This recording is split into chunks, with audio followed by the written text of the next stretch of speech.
There's a quote that sounds almost too bold to be true. Stupidity is a more dangerous enemy of the good than malice. These aren't the words of a troll on the internet or some cynical philosopher ranting in a pub.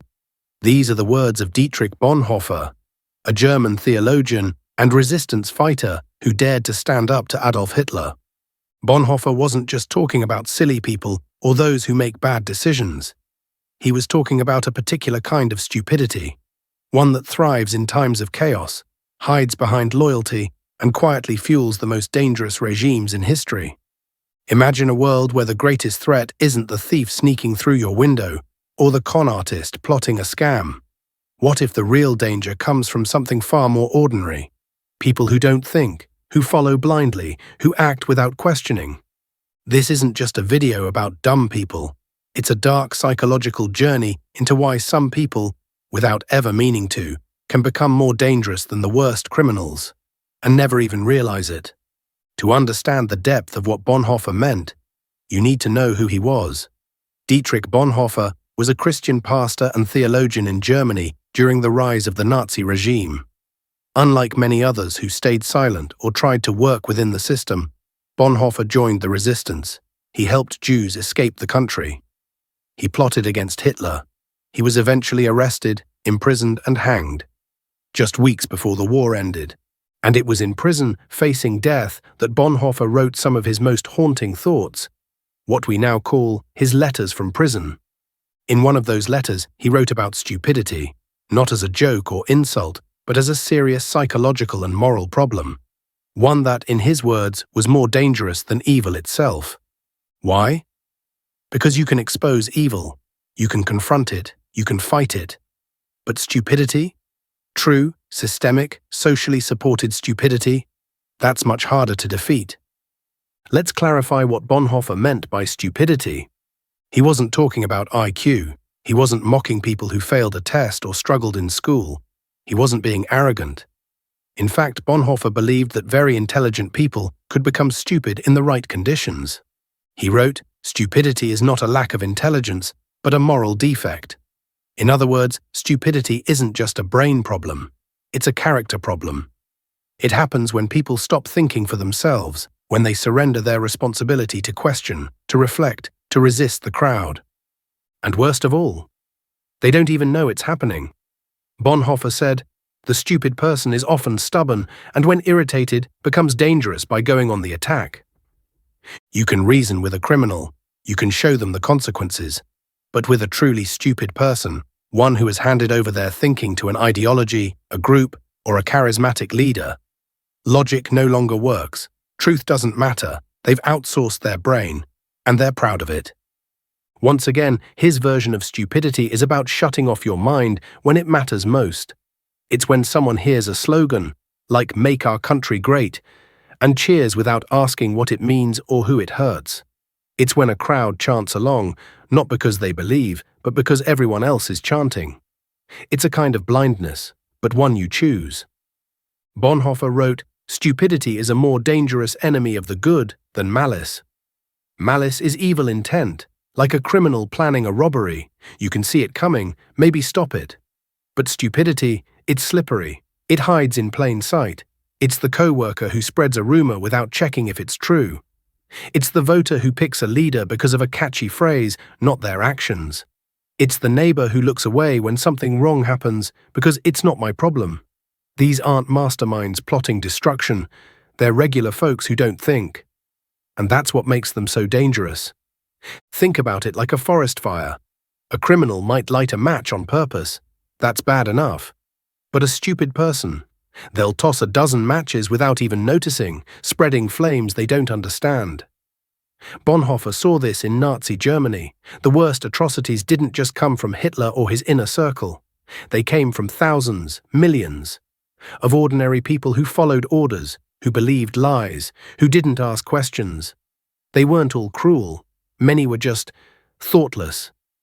Now you might ask, how is stupidity worse than evil? Isn't evil the greater threat? The dictator, the murderer, the sadist? Bonhoeffer's answer is chilling. He believed that evil always needs stupidity to succeed. Hitler didn't gas millions of Jews by himself. Stalin didn't starve Ukraine alone. It wasn't just monsters at the top. It was the millions of average people who obeyed orders, followed the rules, repeated propaganda, and never asked questions. Many of them weren't evil, but they were stupid, in Bonhoeffer's sense of the word. They didn't question, they didn't resist. They chose comfort over courage. They chose silence over truth. And in doing so, they became the tools of evil. As Bonhoeffer said, "Against stupidity we are defenseless. Neither protests nor force can touch it. Reasoning is of no use. Facts contradicting a stupid person's prejudgment simply need not be believed." Sound familiar? Today we live in a world overflowing with misinformation, conspiracy theories, digital mobs, and blind loyalty. And we see the same thing Bonhoeffer warned us about. People who are so emotionally attached to a belief, a party, or a personality that they refuse to question anything. They mock the truth. They attack those who think differently, and they feel morally superior while doing it. That is the danger of stupidity. Criminals, Bonhoeffer says, are predictable. They want something: money, power, revenge. You can guard against them, lock your doors, set up laws. Their damage is limited because their goals are clear. A thief steals your wallet, it's a loss, but you recover. A scammer tricks a few people before they're caught. Evil has boundaries. Stupidity, though, it's boundless. It spreads like a virus. One person believes a lie and passes it on. Soon, a whole town believes it. Then a country. Bonhoeffer saw this with Nazi propaganda. Simple messages, blaming outsiders, promising glory, sank into people's minds. Not because they were true, but because they were loud and repeated. People stopped thinking for themselves. They became a mob, and a mob can do things no single criminal could. A mob can burn books, destroy lives, start wars, all without anyone feeling responsible. Bonhoeffer believed stupidity thrives in groups. Alone, a person might question things, but in a crowd, they feel safe, swept up in the noise. It's why he warned about slogans and blind loyalty. They drown out thought, and when thought dies, anything can happen. But stupidity doesn't just appear, it's created. Bonhoeffer believed that stupidity grows in certain environments, especially in societies ruled by ideology, fear, or blind obedience. He said, "Power deprives a man of his inner independence, and more or less consciously, he gives up establishing an autonomous position towards the emerging circumstances." In simple words, when people are under pressure, when they feel powerless or afraid, they often give up thinking. They want safety, certainty, and simplicity. They follow the crowd, repeat the slogans, and stop asking questions. And once they do that, stupidity becomes contagious. Think of it like a virus. One person refuses to think, then another, then another. Before long, you have a mass movement of people acting without thought, without question, and without guilt. That's how evil wins. Not because everyone is evil, but because everyone is stupid enough to go along. To really get this, let's look at Bonhoeffer's world. Nazi Germany wasn't built by a few bad guys alone. It needed people, lots of them, to go along. Take the early days of Hitler's rise. He gave speeches filled with promises, jobs, pride, strength. They sounded good. Who wouldn't want that? But buried in those words were lies, scapegoating Jews, twisting truths. Most people didn't dig deeper. They clapped, they voted, they looked away when things got ugly. Bonhoeffer saw friends and neighbors, decent people, buy into it. Not because they hated anyone, but because it was easier to follow than to think. He wrote about a moral stupidity that made people deaf to reason. Even when evidence piled up, violence, arrests, fear, they'd say, "It's not so bad," or "Someone else will fix it." That's what let the Nazis grow. Not just guns or laws, but a nation of people who stopped asking why. This wasn't unique to Germany. History's full of examples. Think about witch hunts centuries ago. A woman acts strange. Maybe she's sick or just different. One person points a finger, says witch. Others join in, not because they know, but because they're scared to stand out. Soon, a whole town's in a frenzy, burning lives over nothing. No master criminal planned it, just people who didn't think. But stupidity doesn't just appear, it's created. Bonhoeffer believed that stupidity grows in certain environments, especially in societies ruled by ideology, fear, or blind obedience. He said, "Power deprives a man of his inner independence, and more or less consciously, he gives up establishing an autonomous position towards the emerging circumstances." In simple words, when people are under pressure, when they feel powerless or afraid, they often give up thinking. They want safety, certainty, and simplicity. They follow the crowd, repeat the slogans, and stop asking questions. And once they do that, stupidity becomes contagious. Think of it like a virus. One person refuses to think, then another, then another. Before long, you have a mass movement of people acting without thought, without question, and without guilt. That's how evil wins. Not because everyone is evil, but because everyone is stupid enough to go along. You might be thinking, okay, but that was Nazi Germany Bonhoeffer was trying to tell us about. That was then. This is now. Really? Let's take a look at our world. Ever seen someone defend a corrupt leader, not with facts, but by attacking anyone who disagrees? Ever watched a mob online cancel someone not because of the truth, but because it's trending? Ever heard people repeat conspiracy theories with total confidence, despite overwhelming evidence to the contrary? That's not critical thinking. That's not rational debate. That's the Bonhoeffer-style stupidity at work. It's the same force that lets genocides happen, the same force that made neighbors turn on each other in communist purges, the same force that lets lies spread faster than truth.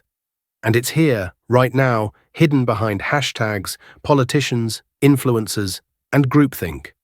It's not about left or right. It's not about old or young. It's about the human tendency to stop thinking when thinking becomes uncomfortable. Even in everyday life, stupidity creeps in. Ever seen someone ignore a warning sign, like speeding through a storm because it'll be fine? Or a coworker who gossips, not caring who it hurts? These aren't crimes, but they stack up. A little thoughtlessness here, a little there, and soon you've got chaos no criminal could match. Here's the tricky part: stupidity is tough to stop. Bonhoeffer said it's not about intelligence. You can't just hand someone a book and fix it. Why? Because stupid people don't know they're being stupid. They're not sitting there thinking, "I'm going to ignore the truth today." They're caught in a fog, trusting the crowd or a loud voice over their own doubts. He also said arguing doesn't always work. Ever try reasoning with someone who's dug in on a bad idea? Facts bounce off them, they double down, get louder. Bonhoeffer noticed this in prison, watching guards and even fellow prisoners cling to lies. It's not that they couldn't think, it's that they wouldn't. Something, fear, pride, or just habit, locked their minds shut. So what can break through? Bonhoeffer thought it often takes a shock, something big, a crisis, a betrayal, a moment where the truth smacks you in the face. For some Germans, it was seeing the war's ruins or learning about death camps. Only then did they wake up. But waiting for a disaster isn't a plan. There's got to be a better way. So let's go back to the comparison. Why are criminals less dangerous than stupid people? Because most criminals know what they're doing. A thief knows they're stealing. A con artist knows they're lying. A killer knows they're taking life. That doesn't make it better, but it means they're acting with awareness. And that awareness leaves room for fear, guilt, even change. But a truly stupid person, they don't think they're doing anything wrong. They think they're doing the right thing. They feel righteous, justified, heroic. They don't feel guilt, they feel pride. And that makes them far more dangerous. Because you can't wake up someone who doesn't know they're asleep. This all sounds terrifying, so what can we do? Can we fight stupidity? Can we protect ourselves? Bonhoeffer believed there was hope, but only if we recognized the nature of the threat. First, we must realize that stupidity is not a permanent condition. People can change, if they are willing to reclaim their ability to think. Second, we must resist environments that promote stupidity.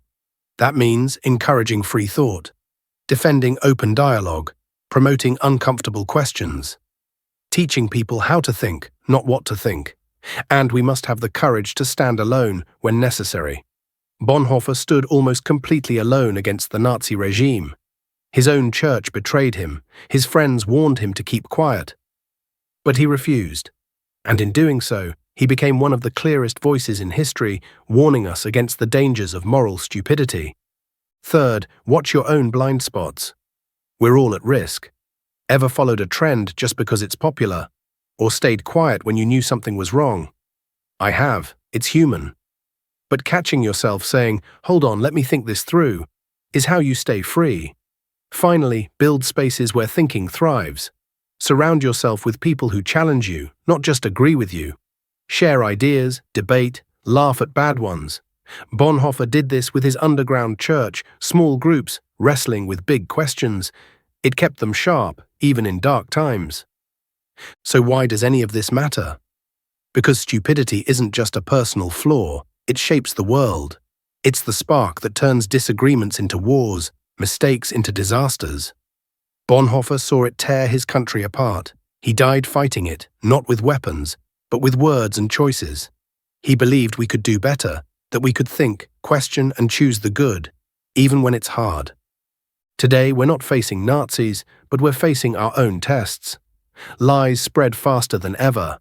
Crowds shout louder than reason. It's easy to go along, to scroll past, to say, someone else will deal with it.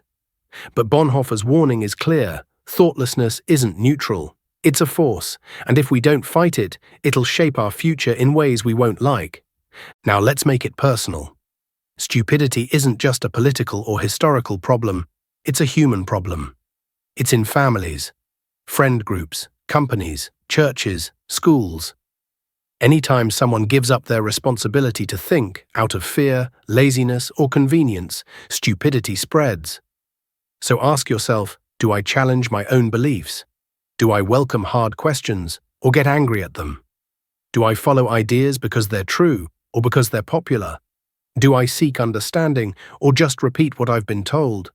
We all have the capacity for stupidity, but we also have the power to resist it. On April 9, 1945, Dietrich Bonhoeffer was executed by the Nazis. They thought they were silencing a traitor.